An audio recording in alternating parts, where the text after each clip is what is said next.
जय हिंद प्यारे विद्यार्थियों, मैं आपका बसंत तिवारी सर। आप सभी लोगों को दिवाली के पूर्व संध्या के पूर्व 2023 पे ढेर सारी हार्दिक शुभकामनाएं। प्यारे विद्यार्थियों, आपके लिए मैं एक संदेश लेके आया हूं जिसे आप अच्छे से समझें। ये आपके लिए एक मोटिवेशन के रूप में है। आप मोटिवेट रहिए और समाज के लिए कुछ अच्छा करिए।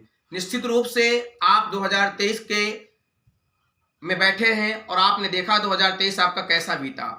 भगवान से मैं प्रार्थना करता हूं, भगवान गणेश से, कि 2024 जो आपका आने वाला है दिवाली के बाद, ये आपके लिए बहुत मंगलकारी हो और आप सभी लोगों का अपने लक्ष्य में, जिस उद्देश्य से आप तैयारी कर रहे थे गवर्नमेंट एम्प्लॉय की तैयारी के रूप में, या आईआईटी निकालने के लिए, या आप नीट निकालने के लिए, वहां आप सक्सेस हों। निश्चित तौर पे मैं आपको एक बात बताना चाहता हूं कि आप जिस टारगेट से पढ़ने आते हैं शहर में, स्टार्टिंग में तो आपके अंदर वो जुनून दिखता है, क्योंकि हम लोग टीचर हैं, हम लोग पढ़ाते हैं, उस चीज को समझते हैं। लेकिन बाद में एक महीना जैसे जैसे बीतता है, आपका वो जुनून कम हो जाता है। आप इच्छा तो रखते हो चमकने के लिए सूरज की तरह, लेकिन प्यारे बच्चों, क्या आपको पता है कि सूरज तब चमकता है जब उसके पहले वो तपता है। निश्चित तौर पे सोने की कीमत तब बढ़ती है जब आभूषण बनाने के लिए उसको पीटा जाता है। आपने एक छोटी सी स्टोरी से मैं आपको मोटिवेट करना चाहता हूं। आपने सुना होगा कि जो पत्थर होता है, उस पत्थर को पीटा जाता है, और पत्थर पीट करके जब वो मूर्ति बनता है तो पूजा जाता है।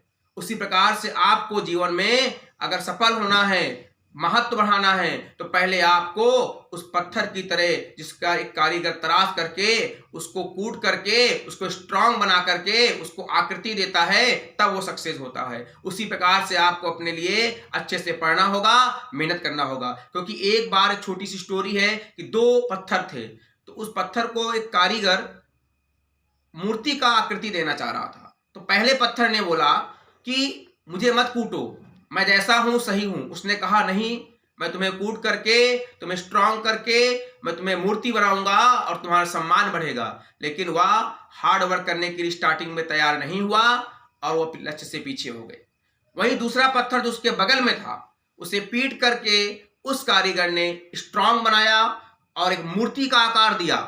और जैसी वो मूर्ति बनी, वह मंदिर में स्थापित की गई, उसमें रोज भोग लगाए गए, उसकी रोज पूजा की गई, उसका सम्मान बढ़ा। और वही पत्थर जो ए वाला था, जो पहला वाला था, जिसने कहा था कि मुझे मत कूटिए, मुझे आकृति मत दीजिए, मैं हार्ड वर्क करने को नहीं तैयार हूं, वह पत्थर उस मंदिर के ठीक बाहर रखा गया नारियल फोड़ने के लिए। और जो भी व्यक्ति जाते थे दर्शन करने मंदिर पे, प्यारे बच्चों, डेली उसमें नारियल फोड़ करके उसे हट करते थे, उसे चोट पहुंचाते थे। और वह तब तक चोट खाता रहेगा जब तक कि समाज में हम लोग जाते रहेंगे दर्शन करने, और डेली चोट खाएगा। अगर वो एक दिन चोट खाया होता, उस दिन जिस दिन कहा जा रहा था कि अच्छे से मैं तराश कर तुम्हें मूर्ति बनाता हूं। उसी प्रकार से जीवन में जब स्टूडेंट लाइफ आपकी होती है, आप अगर अच्छे से ईमानदारी से, ऑनेस्टी के साथ मेहनत करते हैं, तो निश्चित रूप से आप सक्सेस होते हैं।